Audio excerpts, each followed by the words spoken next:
this week I've been thinking about the beauty of the relationships we can enjoy with animals if we have animals in our homes and lives. I grew up on a dairy farm and had a very different understanding of human-animal friendship than I do now as the grandma, I guess you could say, of two cats, even though my children both still live at home with me, and the cats live at home. But what I experienced growing up on a dairy farm, I suppose I can say now that I'm looking back on it, was more of the type of a colonizer appreciation for animals. My dad, the dairy farmer, was kind to the animals. We gave them good food and clean living environments, and we demanded that their bodies be at our disposal so we could earn our livelihood. I didn't really notice this very much as a girl, except there were times when it really hit me very poignantly. For example, when a new baby calf was born, and we would have to separate that calf from its mother.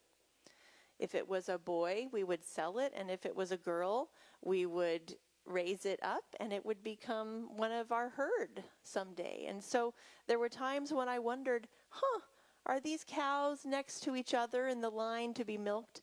Are they mother and daughter? Colonization has been on my mind because it is such a stark contrast to the kind of love that we just heard sung about. This love of God that is so often mirrored back to us in the pets that we love. Colonization, such as really what happens in dairying as I knew it growing up, even though I still enjoy milk to this day. Colonization is something that is the blueprint that European settlers laid over this country. And it is the opposite of the kind of enthusiastic song of praise that we heard in Psalm 148 that Molly read. Colonization is using others, using natural resources, exploiting creation and its people for the gain of some over the gain of others. And today, in this Pet Blessing Sunday, we have come together to do the opposite of that. We have come to celebrate all of God's creation. We have come to celebrate the tender interactions between babies and pups, between dads and snakes, between us and our beloved stuffies, and our love for one another that is also mirrored in the way that we feel toward these pets among us.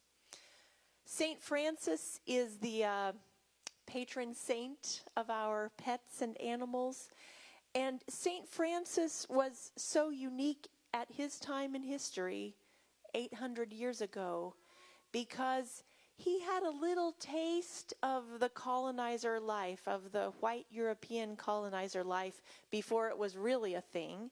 As a young man, he joined a group of people who pillaged a neighboring city-state, and because they lost, they didn't get to complete the pillage. He had to stay in prison. He was imprisoned for a year. When he came out of that experience, he was a different person, and he no longer hung on to his parents' wealth. He no longer despised the poor like he had as a young man before he was imprisoned. He adopted a different way of life that was really kind of based on what we heard in this psalm that was read. A life of appreciating the things that crawl the earth and fly overhead, and appreciating the people around him.